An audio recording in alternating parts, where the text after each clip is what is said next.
This is the 10th session of the Tanakh and Halakhic mindset, in which we read through the Tanakh, reviewing elements that have to do with halakha as it's in antiquity and throughout generations, up until contemporary halakha. We are now at chapter 18 of the book of Devarim, Deuteronomy, and in verse 9 to verse 13, we read the following: Let no one be found among you who consigns his son or daughter to the fire, or who is a soothsayer, diviner, sorcerer, one who casts spells, or one who consults ghosts or familiar spirits, or one who inquires of the dead. Now, no, the Torah does not speak of a punishment, and in that light we can understand the verse that appears in Shemot, Mechashifa lo tehayeh, you shall not let a witch live, not as one that calls for the death penalty, but rather as one which calls for abolishing the practice of witchcraft and wizardry, or divination, astrology, etc. And this is one of the areas where we understand that the idea of an eternal Torah does not mean that the Torah will mean the same thing at each generation, but rather that each generation will be able to understand the Torah according to the perceptions, beliefs, and knowledge of that generation. So, in the past, people believed that there is something valid in witchcraft and wizardry, and for that reason the Torah had to say, do not follow those practices. But today we know that there is no truth in any of these practices. So we have to understand what the Torah says as a warning against following these practices, but not that the Torah gives any validity to these kind of practices. So this is sort of an adjustment that we have to do in our perception, and not to think that at a certain point in time it had validity. The Torah continues to speak about a prophet, which we will not discuss here. And the next paragraph in chapter 18, in chapter 19, speaks about the city of refuge, which we have mentioned before, but I'll review it again here briefly.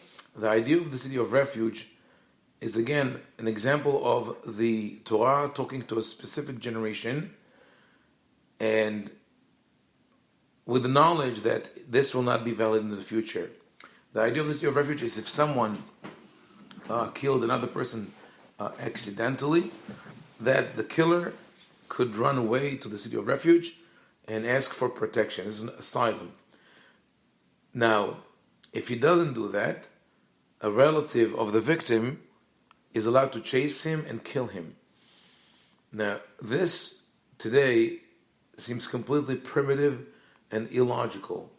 We would not expect or accept that the in a hit and run accident, the relatives of the victims will be allowed to chase the driver and kill him. And this is not even a hit and run accident. If the accidental killer remains at the scene of the accident, the relatives are allowed to kill him. This would not be accepted in any modern court today. So why would the Torah allow it? We have to understand that Torah allows it for a certain time and a certain reality.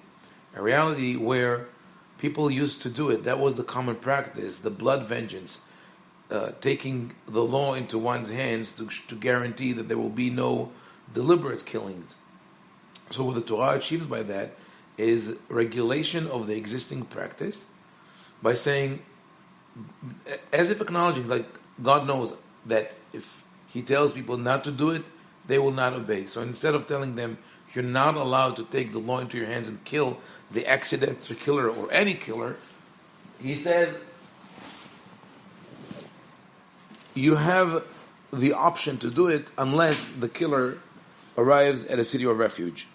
In that way, the practice is regulated, and the killer has the opportunity to arrive at a city of refuge, but as a matter of fact, he hands himself into the authorities, because now he will have to present his case and prove that what has happened was not was an accident and not deliberate. Also, the mere idea of or the knowledge that if you kill someone accidentally, you will have to be in exile for the rest of your life, lest a relative of the victim will kill you, would definitely make people much more careful and will prevent them from getting into such this kind of accidents.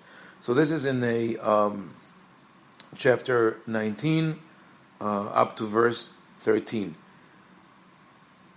We'll then read the following verse: "לא יקום עד אחד באיש לכל עוון ולכל חטאת בכל חטא אשר יחטא על פי שני עדים או על פי שלושה עדים יקום דבר."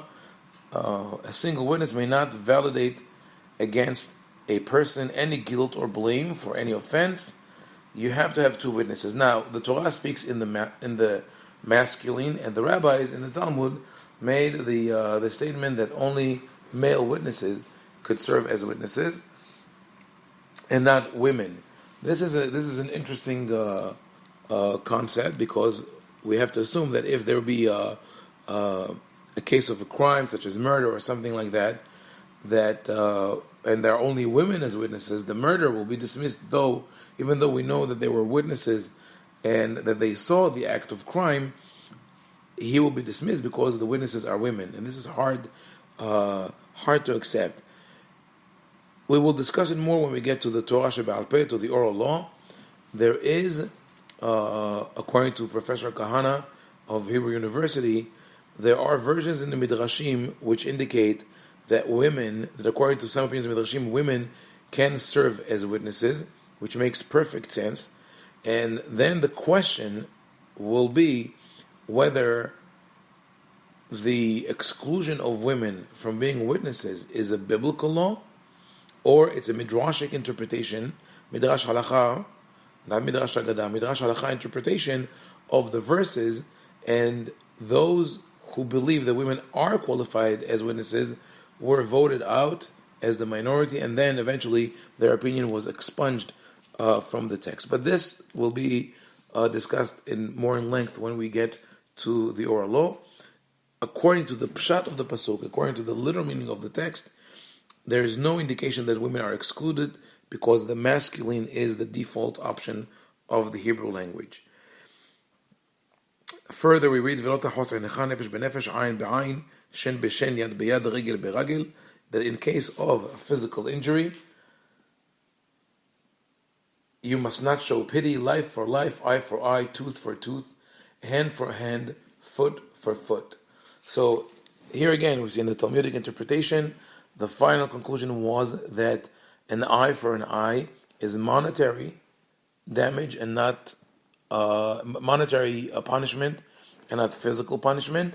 But then we will have to deal with the beginning of the text, because nefesh benefesh, life for life, is to be taken literally, because the murder will be executed for killing another person. So there is room to say, and this opinion is mentioned in the Talmud, that there was a possibility to interpret the text as suggesting literally an eye for an eye. And though it sounds barbaric, it has there is a possibility of understanding this as a deterrent. When one knows that this is the punishment, it will be extremely careful not to inflict physical damage upon another person. And obviously this does not speak about an accident, but rather about a deliberate act to attack another person. There's also the issue of when exactly, we're talking about witnesses which turned out to be false witnesses. The Talmud would eventually decide that this only applies if the witnesses were disqualified after the verdict, but before the person was executed. But if the one who was falsely accused was executed, it doesn't apply. We'll have to get more into detail when we discuss oral law. But according to the text of the Torah, not only when one inflicts damage upon another person, he will be he'll be punished in the same way. But also someone who planned to frame another person and to cause him such punishment is punished in the same manner. In chapter 20, we read about the preparations before going to war. The verses 10 to 18 are probably some of the most difficult verses of the Torah for us to understand in modern times, because they call for total annihilation of the nations that are conquered, Nashim, killing all males in all cities and only letting women and children survive, and in the cities of the Canaanite, killing everyone, including women and children. So this is a very difficult thing to understand. It's also questionable, despite all the stories in the book of Yeshua, we don't know to what extent did the Israelite carry that commandment and how they treated the populations that they conquered. There are reports in the book of Yeshua, Shoftim, and Shemuel, and Melachim about gruesome wars, many casualties. We don't know if they are exaggerations or if the Israelites did behave in that manner. There are opinions in later commentators that even the Canaanites were offered the possibility of brokering peace with the Israelites. This is something that I think commentators and theologians have to struggle with.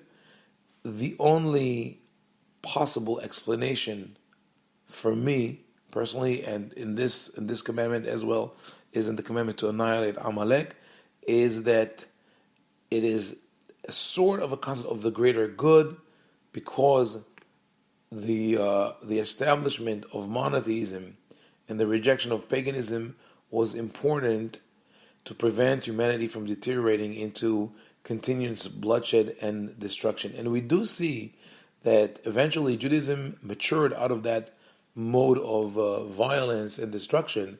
People used to claim that when discussing that the only reason that Jews were not did not exercise violence or annihilation of other nations is that for the last 2,000 years they had no country or army. But we see that even with modern Israel and the modern Israeli army, the IDF, despite all the claims that people raise against the army, it is still one of the armies with the greatest moral values that exists today. So even when Jews had the power to completely subjugate or control other people, they did not do that. And even the voices within Judaism today that decry certain things that Israel does, we can say that basically rely upon biblical values. So this is an interesting debate, interesting question of how the Torah commands to do that. I will leave it as an open question. Verses 19 to 20 call for protection of the environment, not to destroy the trees when besieging a city. It seems a little strange, because if you're engaged in war and you're about to destroy humans, why pay attention to the trees? But there is something important there. There are two elements, I think. One is that the fact that the Torah calls for protection of the trees and the environment tells the soldiers that are engaged in war that they are not allowed to bring about total annihilation and destruction. This in itself keeps in them some kind of moral awareness. That is number one. Number two is that throughout history, humanity has experienced the policy of scorched land, where conquering armies destroyed everything in their path, or retreating armies destroyed everything in their path to prevent the enemies from using the land later on. The result of that was that the conflict did not end with the war itself, but continued to affect these areas for decades, if not for hundreds of years, because the vegetation was destroyed, the minerals were depleted. So the Torah warns people against causing long-term damage such as that.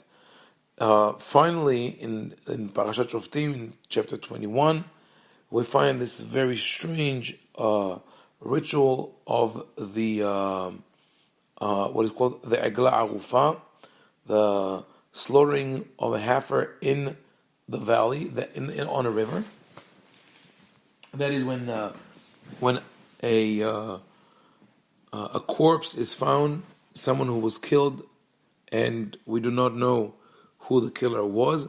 In that case, the elders of the cities, which are in the vicinity of the scene of crime, have to go and measure. Have to go out to the field and measure from the body to all the surrounding cities to determine which city is the closest to the body.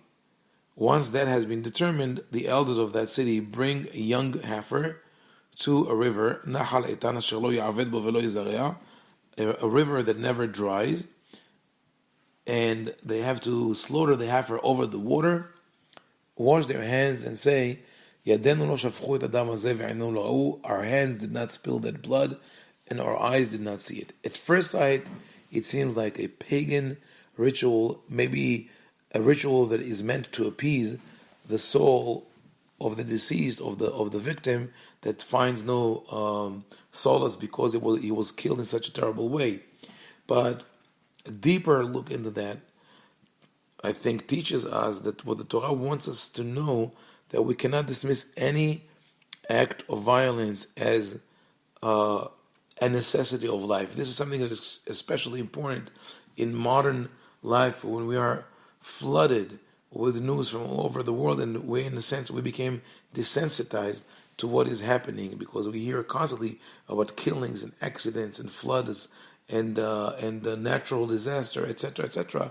So when we hear about a war or a plane crash, we are not moved unless it touches us personally, and maybe we'll ask how many victims. Oh, not that many, or oh, they're not from my country, they're not part of my religion. This is not the approach that the Torah wants us to have. When one person is killed, courts, rabbinical or judicial courts from all the cities around that, the place of crime, could be 3 or 4 cities, there could be 10, 20, or 30 judges, probably elderly people, are forced to leave their benches, to walk outside, to measure the distance to the city. This becomes a public act. Everybody's engaged. All the citizens of these cities would be out there watching to see what is going to happen, and they will now have the awareness that we cannot let any crime go unsolved or unreported or unpunished, and that it is a responsibility of the human court. In that case, that we don't know, we sort of convey this responsibility to God, but we say we did not shed this blood, and the elders wash their hands over the water. What is the significance of that act? On one hand, it could seem like whitewashing. We did not do that. On the other hand, washing the blood away with the water is a symbol of the blood not finding rest. The concept of the blood swallowed by the earth is to cover up for the act. For example, when Cain kills Abel, Cain kills Hevel, God tells him the land will be cursed for swallowing or covering for the blood of your brother. When we kill a wild animal, we're commanded to cover the blood because that was a crime. The idea of washing the blood over the water, now the water flows freely over the ground, is that this blood is restless, and so we also have to be restless until justice is done. We continue in Parashat Kitetze, in chapter 21, verses 10 to 14. We find another law that seems preposterous at first sight, and that is the law of the beautiful woman who was taken captive at war. The Torah says, when you take the field against your enemies, and God delivers them into your power, and you take some of them captive, and you see among the captives a beautiful woman, and you desire her, and will take her to wife, you shall bring her into your house, and she shall trim her hair, pare her nails, and discard her captive garb. She shall spend a month's time in your house, lamenting her father and mother, After that, you may come to her and possess her, and she shall be your wife. So this seems very strange to us today with the modern war and the ethics of war. But we have to remember that in antiquity, war was lawless, and people did whatever they wanted. They looted, they kidnapped, they raped, and the Torah tries to regulate this kind of behavior. So this is another example of the Torah acknowledging a certain mode of behavior of the people and regulating it instead of abolishing it completely, with the hope that eventually it will be completely weeded out. And this is how we came to modern time, when we naturally understand that this is not the right way to behave. How does the Torah regulate it? By saying, instead of attacking this woman and violating her, and during the war and in the battlefield, the Torah says that this process will be done in a permissible way. But first, you have to take her into, the man has to take the woman into his house. By doing so, he claims responsibility. It is not something that he could do at war to satisfy his desire and there cast her away, but rather he's making a commitment for life. He brings her home. He lets her mourn her father and mother, her family. And in that manner, that's before he marries her. That is in order to sensitize him to what she's feeling and to really consider his decision. It is possible that after all this process happens, he will decide not to marry her. In this case, the Torah clearly says you have to let her go free and cannot make her a maiden, or a slave, or sell her to another person. So with all the difficulty of understanding this law in modern reality, we have to realize that in antiquity, it was really meant to protect the right of captive women. The next paragraph, 15 to 17, protects the right of the firstborn. The next one is another example of this sort of hidden agenda of the Torah, which in this case we could even say that the oral law given to the priests or to the judges told them things that the people did not know. I'm talking about the issue of the rebellious son. The Torah says that if a man would have a wayward and defiant son who does not heed his father or mother and does not obey them, even after they discipline him, his father and mother shall take hold of him and bring him out to the elders of his town and the public place of the community. They shall say to the elders, "This son of ours is disloyal and defiant. He does not heed us, is a glutton and a drunkard."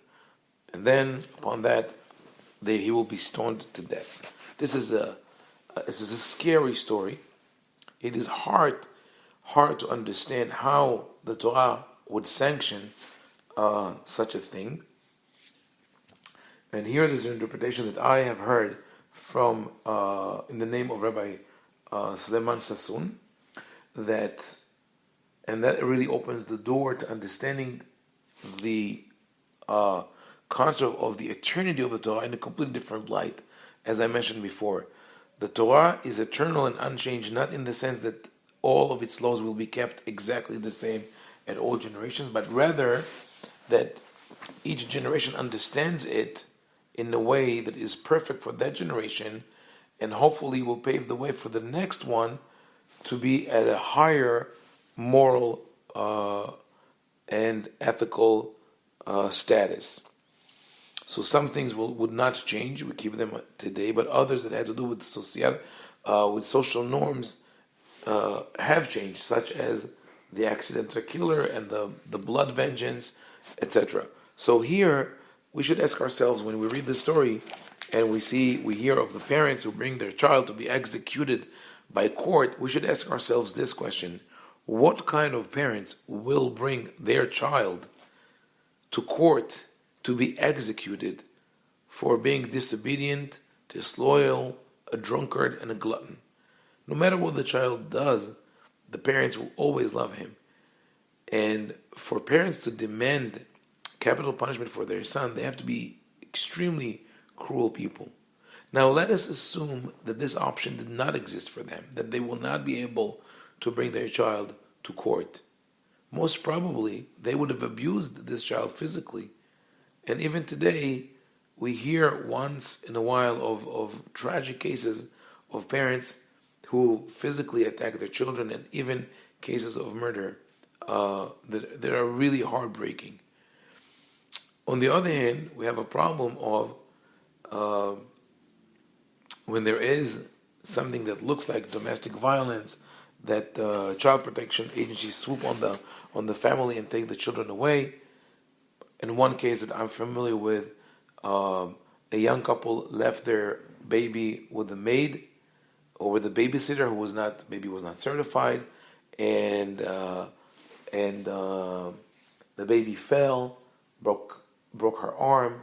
Thank God, everything is okay. She was healed, but the child protection agency immediately took the child from her parents and accused them of being negligent, and just caused more heartache to the parents, to the other children, and to the baby. So the Torah, in the context or in the seat of life of ancient society, acts as a child protection agency, trying to figure out exactly when to intervene. So when does the Torah intervene? When you have a couple who is willing to discipline their child physically and abuse him, the Torah lures them into court by saying, you don't have to do it. You don't have to, quote unquote, do the dirty job. We will do it for you. So when the couple brings their child to court, what is not written in the Torah is that the judges would always find a technicality to acquit the child, and then will take the child into their custody. The rabbis alluded to this possibility in the Talmud when they said that there was never a case of a rebellious or defiant son that was executed by court, because he would always be acquitted by the judges. So they acknowledge that this is even though they call it a theoretical case, but they acknowledge that it was not a practical punishment that was ever administered. So I think that the interpretation of Rabbi Sassoon is very, very compelling, and that is probably the right interpretation. The Torah goes on to say from here in chapter 22 to speak about taking care of another person's possession, whether it's animals or inanimate objects, and you have to return them. In verse 5 of chapter 22, the Torah says, a woman must not put on men's apparel, nor shall a man wear women's clothing. For whoever does these things is abhorrent to God. We will see later on, we will speak about this concept. We spoke about it also in the book of Vayikra. This is a prohibition that has to do with a certain cult that existed among pagans at the time, and actually survived almost to the time of the Greek invasion into Israel, and that was sacred prostitution in the temple, where men and women would offer their services in the temple. And part of this cult was cross-dressing. So the prohibition had nothing to do with cross-dressing for entertainment or for other reasons, but rather when it was done for this pagan cult. From here also the prohibition on homosexual relationships and sacred prostitution in general. So there is a probability that when the Torah makes this prohibition, it refers specifically to the act which is done in the temple, but this is a matter for discussion. Hopefully when we get to oral law, we will discuss it. The next paragraph speaks about releasing a bird. If one finds a nesting bird, it should not take the bird and the fledglings or the eggs, but rather let the bird go and take only the fledglings or the eggs. Some people understand this mitzvah as a commandment. You must take the bird, but the language of the Torah indicates very clearly that if you find the nesting bird, meaning if you need it, in the past, this is people as almost full-time farmers, but also having the element of hunters-gatherers. If they found a nesting bird, that for them was a meal. We don't do it today. So for people to go, which some people do, to go out of their way to find a nesting bird and shoo the bird away in order to take the fledgling and the eggs, I think goes against the core idea of the Torah that teaches our here extreme mercy. I also have to note that it seems like the Torah moves from concepts that are ritualistic, have to do with the temple, to things that have to do with war and personal possessions and general concepts of mercy, etc. And that, I think, is part of the agenda of the Torah. We saw the same thing in Parashat Mishpatim, in Shemot, in Parashat Kedushim, in Vaikra. That is part of the agenda of the Torah that wants to teach us that there is no separation between the laws that govern our behavior towards God or our behavior towards other human beings. And that is because we could argue and we could claim that the whole purpose of the Torah is to teach us how to behave towards other human beings. By mixing those two categories together, the Torah encourages us to keep the laws that govern our behavior towards other human beings at the same level of dedication and devotion that we keep the laws that govern our behavior towards God. In verse 8 of chapter 22, we read a very important law. When you build a new house, you shall make a parapet for your roof, so that you do not bring blood guilt on your house if anyone should fall from it. This, in the biblical language, is very clear. You have a responsibility. Humans are always responsible. We are responsible to not let accidents happen. We are responsible to remove hazards. This is a great mitzvah. Anyone who works in a position where he or she sees to safety, protection, regulation, etc., is fulfilling a mitzvah of protecting other human beings and teaching others to be responsible. We then find halachot about kilayim, but mixing seeds or mixing or working with two animals together.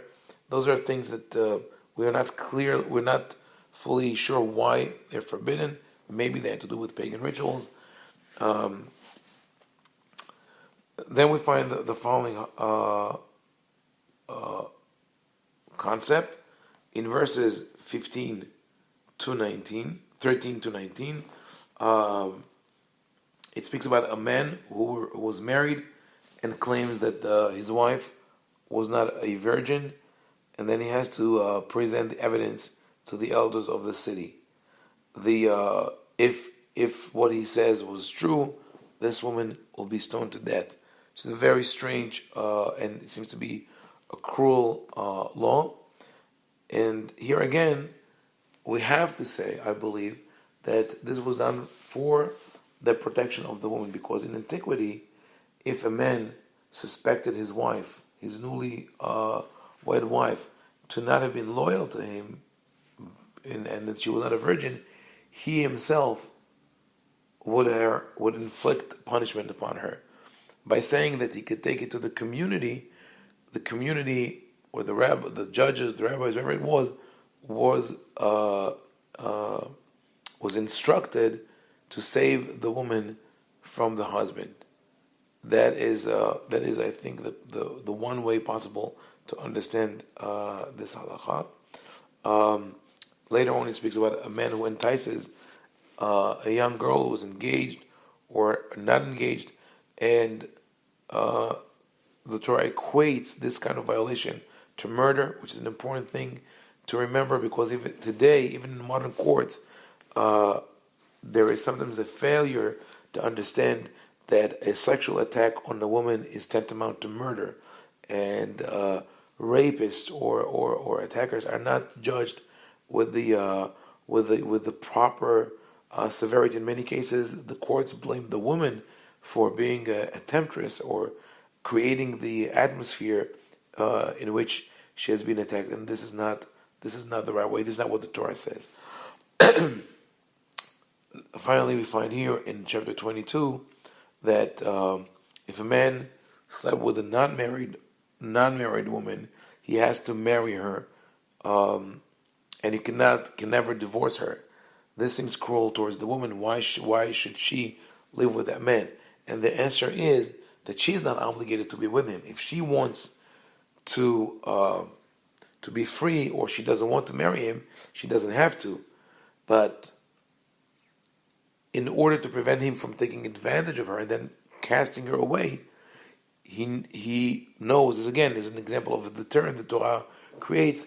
He knows that if he does such a thing, he will have to have the responsibility of marrying her and be loyal to her for his whole life. So maybe that will serve as a deterrent. We then see several laws that deal with the prohibition of marriage, of who one is allowed to marry and who cannot marry into the Jewish community. It speaks about mamzer, which people sometimes translate into English into bastard. It's not the same in Christian law. A bastard is one who's born out of wedlock. In Jewish law, someone who's born out of wedlock is not an illegal child or misbegotten. It's not really clear what mamzer is. It seems to be a combination of the word mumzar, something different, something strange. It could be a physical problem, but it's not clear. When we speak about a legal concept, there's an interesting debate in the Talmud Masachet Kiddushin whether a mamzer is the product of a forbidden marriage, such as incest between relatives, or that of a married woman with another man, or of any forbidden relationships. The final decision, the final Halakhic decision of the Mishnah is that only the product of adultery between a man and a married woman would be called a mamzer. But here also, the rabbis throughout generations tried to find ways to nullify marriage retroactively in order to remove this label of mamzer from that person. Since he didn't do anything wrong, it's not his fault. It's interesting to know that Torah says that although some nations who were antithetical to Israel, to the Israelites when they left Egypt, cannot marry into the Jewish people, such as the Ammonites and the Moabites, the people of Egypt can convert and join the Jewish people because ki geraita be'artzo. There's a concept of gratitude, even though we were slaves in Egypt, but still we lived in their country and we survived, so we have to be grateful to them. We will end today's discussion with chapter 23, verses 10 to 15, which is a verse that was taken completely out of context in modern times, and it speaks about the concept of modesty. It says, or not modesty, I would say rather sanctity. Here, this is what the Torah says. When you wage war against your enemies, be on your guard against anything untoward or impure. If anyone among you has been rendered unclean by an nocturnal emission, he must leave the camp and he must not re-enter the camp. Toward evening he shall bathe in water, and at sundown he may re-enter the camp. Further, there shall be an area for you outside the camp where you may relieve yourself.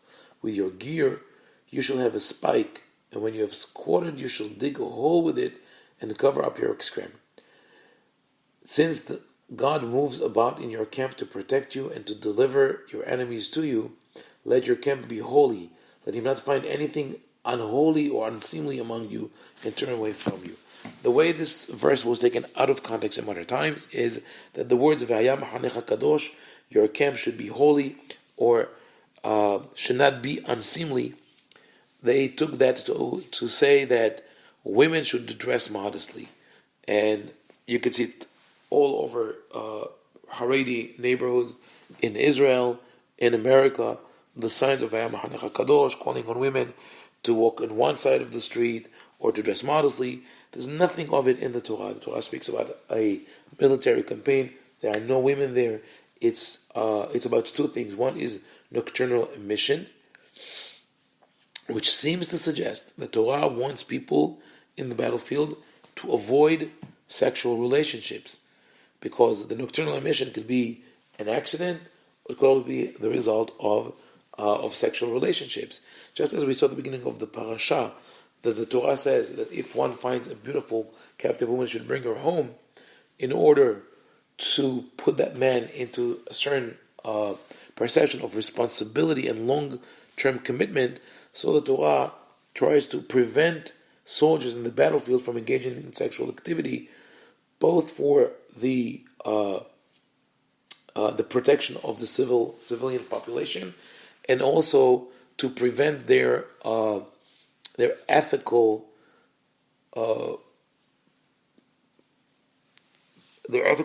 perception from deterioration. The second law is extremely interesting, because what Torah tells us here is, as a commandment, that one must dig a place for him to relieve himself of his bodily needs. That is something that modern armies know very well is extremely important for the well-being and health of the soldiers. The first thing that is done when a camp is set in the field, in the open, the Corps of Engineers come and prepare areas for public bathrooms for the soldiers, because they know that if this is not being taken care of, diseases can spread through the camp. But there's another important element here. The Torah calls it Vayam Hanecha Kadosh, your camp should be holy, and it presented as a mitzvah, because if it was only a military commandment, maybe people would be more lenient about it. Once it's a divine commandment, people will be careful about it. But there's an added element, and that is something that Steven Pinker discusses in his book about violence, called The Better Angels of Our Nature. And what he shows there is that the rate of violence in Europe was extremely high until the 15th century. We were talking about violence in the domestic field between men and women, also between men and their companions. People would attack each other over dinner tables, and also violence in the judicial system, torture, cruel and unusual punishments, and all this started dropping at around the 15th century. And there's a very clear correlation between the publication at the time of books about table ethics and manners and the decline of violence. And what Pinker points out is that when Europeans started paying more attention to human dignity, to their own dignity, to the way they relieve themselves, to the way they clean themselves, this understanding of the dignity of the human body, even when it's your own body, led to greater appreciation and respect towards the body of others. So that happened in Europe only 500 years ago, but it's embedded in the Torah. First, in the opening chapters, when the Torah says that God created man in his image, and even though we understand it is not about the physical image, but rather about an abstract concept, but the idea of man being so noble as to have been created in the image of God, calls for man to respect himself and to respect others as well. And here we have the added element of the Torah saying you have to keep yourself clean. You have to be dignified. You have to take care of how you treat yourself, because you are holy, your camp is holy, and God is with you. And when people understood that, their level of violence dropped. So I think this is the added element, or maybe either you could call it the subliminal or the hidden element of the contribution of the Torah to human society and for its progress over generations. We will continue the next session in chapter 23, verse 16 in Deuteronomy, God willing.